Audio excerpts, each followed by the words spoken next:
கதம்ப சாம்பார் தான் பார்க்க போகிறோம். கொஞ்சமாக எண்ணெய் விட்டு பெரிய வெங்காயம் பச்சை மிளகாய் போட்டு நல்லா வதக்கிடுங்க. காயை கட் பண்ணி வாஷ் பண்ணி வச்சுருக்கேன். அதையும் ஒன்றா கலந்து உப்பு போட்டு அதையும் நல்லா வதக்கிடுங்க. 2 ஸ்பூன் சாம்பார் பொடி, 1 ஸ்பூன் சில்லி பொடி போட்டு அதையும் நல்லா மிக்ஸ் பண்ணி குக்கர் மூடி போட்டு ஒரு 10 நிமிஷம் விட்டுருங்க. நல்லா கிண்டி விட்டு காய் வேகிறதுக்கான தண்ணி ஊற்றி நல்லா காய் வேகட்டும் குக்கர் மூடி போட்டு மூடிடுங்க. அப்புறம் நல்லா காய் வெந்துருச்சு. புளி கரைசல் ஊற்றி தேவைப்பட்டால் நம்ம தண்ணி ஊற்றி குக்கர் மூடி போட்டு மூடிடுங்க. நான் பருப்போட மஞ்சத்தூள், காயத்தூள், பூண்டு, தக்காளி போட்டு வேக வச்சு எடுத்து வச்சுருக்கேன். அதையும் ஒன்றா கலந்துடுங்க.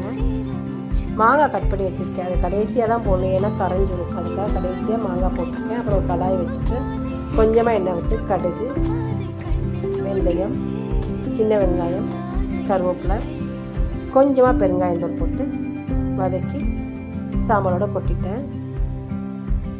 கடைசியாக கொஞ்சம் மல்லித்தலை தூவி ஸ்டவ் ஆஃப் பண்ணிடுங்க. என்னோடய கசின் ஒருத்தவங்க எங்கள் வீட்டில் வந்து சாப்பிட்டுட்டு நீ வைக்க சாம்பார் ரொம்ப நல்லாயிருக்குன்னு சொன்னாங்க. அவங்களுக்காக தான் நான் வச்சு காட்டியிருக்கேன்.